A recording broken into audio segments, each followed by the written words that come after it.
Comment on Steele's art of characterization with reference to the Spectator Club.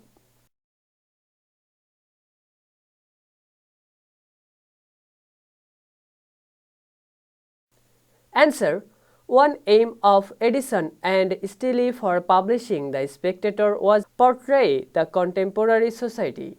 In order to do so, Steele conceived a club with members drawn from different stages of life and society.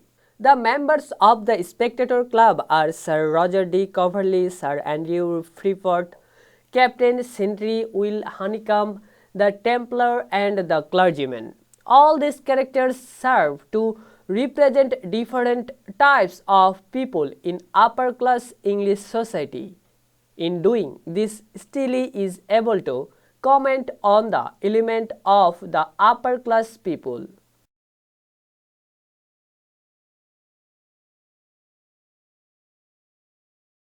The first member of the Spectator Club is Sir Roger D. Coverley.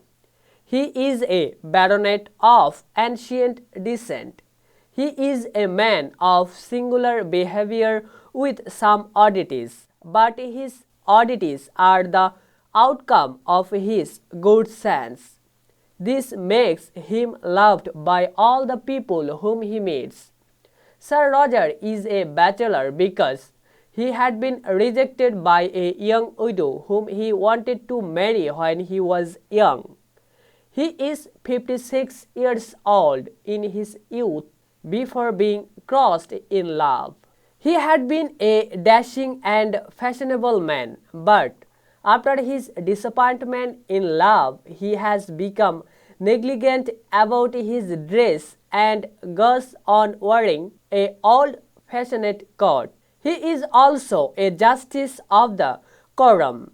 Steele has given a vivid portrayal of Sir Roger's character. His character seems to be real. Although he is a humorous character, we admire him for his good qualities.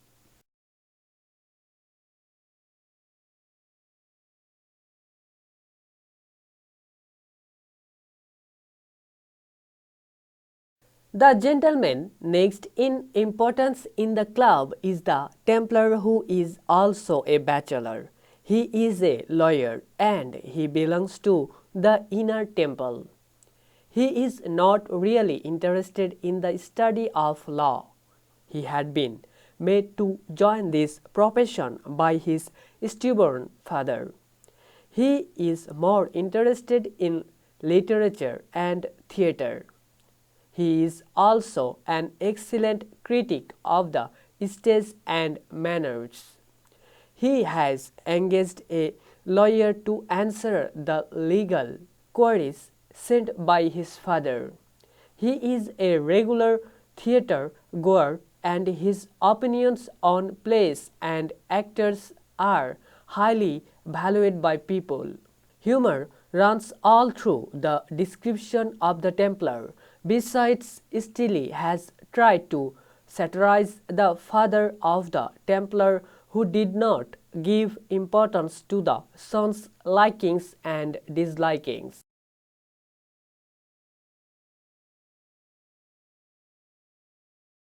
Another member of the club is Sir Andrew, who is merchant. He has accumulated a large fortune through his own efforts and hard works. He is well acquainted with all the aspects of trade and commerce. He believes that empires can be expanded through hard works and industry and increasing trade rather than through the use of sheer might and force. He feels that what helps an individual to become prosperous will help the nation to become prosperous. The same simple methods are advocated by him in the case of the nation as a whole. He has a number of maxims on frugality. He has ships coming in from different parts of the world. Sir Andrew is the representative of the rising class of merchants and tradesmen who, with their fast accumulating profits and fortune, consider themselves equal to the landed aristocracy of England.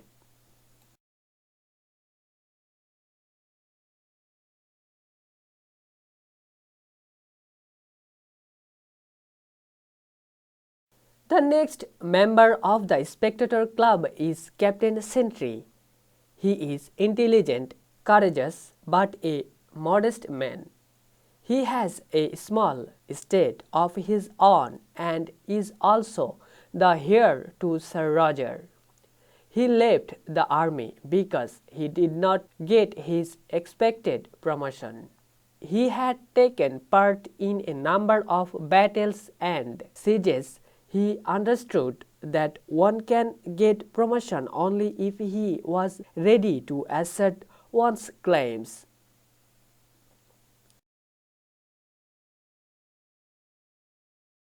However, he does not blame the generals for his having left the military career. He is an honest man and is frank. He is not flattering either. Through this portrayal, we can understand how corrupt British army was at that time. Integrity, efficiency, and courage were not the factors for promotion in army. Only flattery and cunningness were taken into consideration for promotion.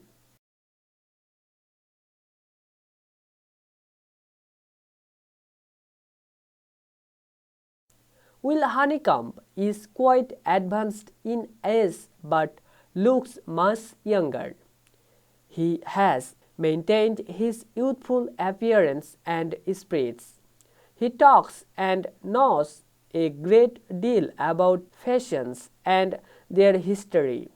He can narrate the love affairs of the old English lords and ladies in detail.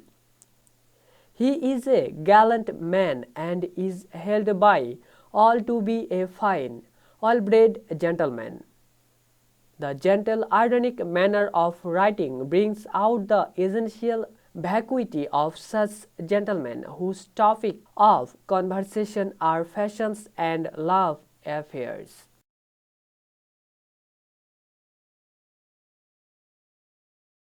The last person described by Steele is the clergyman, who seldom visits the club. He is a philosophic person and learned. He has a weak constitution. He is quiet, but his integrity has on him many followers. He does not speak on religious subjects at the club unless someone initiates the conversation. He has little interest in the world and its affairs. He just wants to overcome his worldly infirmities in order to make himself fit for the next world.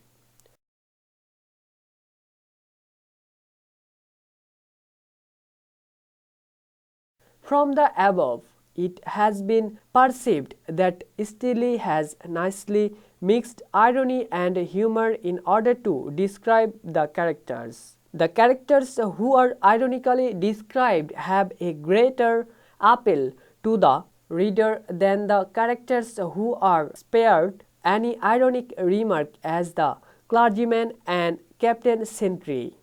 The irony adds color to the characters.